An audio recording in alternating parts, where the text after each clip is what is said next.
Chairman P T I سابق وزیر اعظم عمران خان نے جنرل ساحر شمشاد مرزا اور جنرل عاصم منیر کو عہدہ سنبھالنے پر مبارکباد دی۔ سماجی رابطے کی ویب سائٹ ٹویٹر پر جاری کیے گئے بیان میں عمران خان نے کہا کہ ریاست کی طاقت عوام سے حاصل کی جاتی ہے۔ ان کا مزید کہنا ہے کہ امید ہے کہ نئی قیادت 8 ماہ میں قوم اور ریاست کے درمیان عدم اعتماد کے فقدان پر قابو پائے گی۔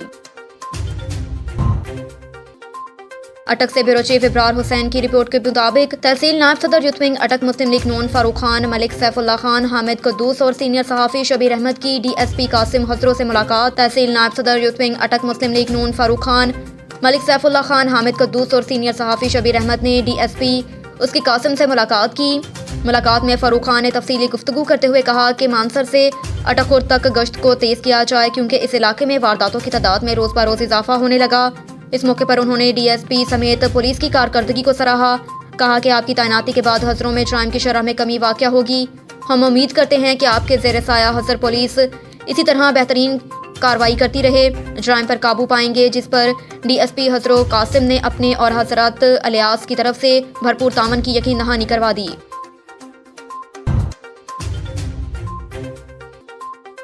ایک اور خبر ہے اٹک سے بیورو چیف ابرار حسین کی رپورٹ کے مطابق اٹک سٹیاٹک پولیس کی جرائم پیشہ افراد کے خلاف کامیاب کارروائی جاری۔ تھانہ فتح جنگ پولیس نے جسم فروشی کا دھندا کرنے والوں کے خلاف کارروائی کر کے خواتین سمیت 8 ملزمان کو گرفتار کر لیا۔ تفصیلات کے مطابق انچارج پولیس چوکی سٹی فتح جنگ اے ایس آئی فدا حسین کو اطلاع ملی کہ 400 والی ڈھیری میں ایک خاتون اپنے گھر جسم فروشی کی ڈیلنگ کروا رہی ہے۔ اطلاع پر موقع مل کر جا کر ریڈ کیا گیا تو مشہور زمانہ نائکا مسمات زوجہ ناصر علی ساکن ڈھوک سیدہ راولپنڈی حال 400 والی ڈھیری زنا حرام کاری کی غرض سے مسماتہ زوجہ محبوب خان ساکن گجرانوالہ حال محلہ رحمان آباد 400 والی ڈھیری فتح جنگ ولد ملک نور زمان سکنہ محلہ 400 والی ڈھیری فتح جنگ اور والد ایوب ساکن گرجا روڈ راولپنڈی کو جسم فروشی کے لیے پیش کر رہی تھی، جبکہ ملزمان محمد الیاس ولد گل حسن ساکن میرا خٹک بانڈی ڈھونڈا تحصیل ضلع ایبٹ آباد، محبوب ولد یعقوب ساکن 400 والی ڈھیری، شیر عالم ولد دوا جان ساکن ڈھوک مسکین تحصیل فتح جنگ اور شریف اللہ ولد سیف الرحمان سکنائے ڈھوک مسکین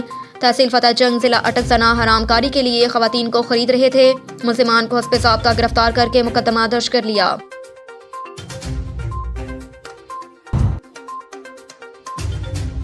ہرنائی سے محمد عارف ترین کی رپورٹ کے مطابق P H I district support manager Daud Khan Kakar کی کاوشوں اور U N F P A اور پی پی ایچ آئی کے تعاون سے پی ایچ آئی ضلع ہرنائی کے زیر نگرانی بی ایچ یوز کی تعمیر و مرمت اور دیگر سہولیات سے آراستہ کرنے کے لیے اقدامات کا سلسلہ جاری۔ You N F P A اور پی ایچ آئی کی تعاون سے بی ایچ یو زرد آلو کی مرمت اور ایم سی ایچ سینٹر فال بنا دیا گیا۔ ضلع ہرنائی کے عوامی سماجی حلقوں نے پی پی ایچ آئی کے ڈسٹرکٹ اسپورٹ مینیجر اور ان کی ٹیم کی جانب سے ضلع ہرنائی کی بنیادی مرکز صحت کی فعالی اور تمام تر بنیادی سہولیات کی فراہمی پر ان کی کاوشوں کو سراہا اور انہیں خراج تحسین پیش کیا۔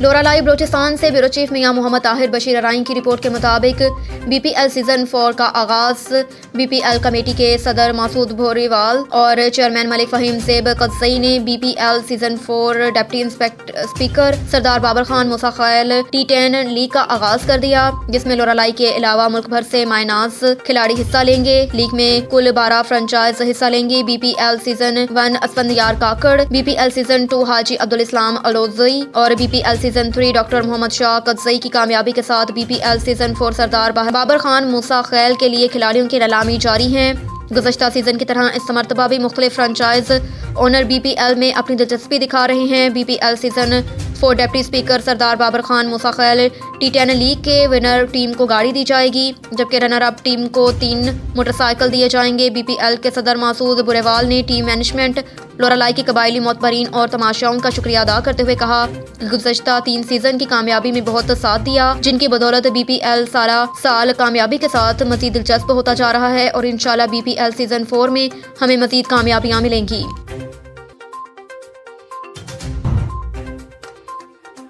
کوئٹہ سے عارف ترین کی رپورٹ کے مطابق بی اے پی کے رکن صوبائی اسمبلی پارلیمانی سیکرٹری برائے excise and taxation Laila Tareen, B A P کے مرکزی رہنما ملک روح اللہ خان ترین نے کوئٹہ پولیس گاڑی کے قریب دھماکہ کرنے کی شدید الفاظ میں مذمت کرتے ہوئے دھماکہ قیمتی انسانی جانوں کے ضیاع پر انتہائی اور افسوس کا اظہار کیا۔ کہا کہ غمزدہ خاندانوں کے غم میں برابر کے شریک ہیں۔ انہوں نے کہا کہ بیرونی قوتوں کی اما پر اپنے ملک کے بے گناہ انسانوں کا خون بہانے والے انسانیت اور ملک دشمن ہیں۔ کہا کہ دہشت گردی کے منصوبوں کو خاک میں ملا کر ہمیں محفوظ بنانے والے اپنے محافظین کی قربانیوں کو سلام سلام پیش کرتے ہیں۔ انہوں نے شہداء کے بلند درجات اور زخمیوں کی جلد صحتیابی کے لیے دعا کی۔ ایک اور خبر ہے لورا لائیو بلوچستان سے بیورو چیف میاں محمد طاہر بشیر ارائیں کی رپورٹ کے مطابق ضلع دکی کی کلی سیف اللہ ناصر میں زمین کے تنازع پر دو گروہوں کے درمیان تصادم، متحارب گروہوں کے درمیان فائرنگ کا سلسلہ تحال جاری۔ فائرنگ سے ایک شخص جاں بحق جبکہ ایک زخمی۔ پولیس جاں بحق شخص کی شناخت عابد خان ولد سیف اللہ اور زخمی کی شناخت عطا اللہ ولد سیف اللہ اقوام اوشخیل ناصر کے نام سے ہو گئی۔ پولیس دکی زخمی اور جاں بحق شخص کو سول ہسپتال دکی منتقل کر دیا۔ پولیس ضروری کارروائی کے بعد لاش ورثہ کے حوالے کر دی جائے گی۔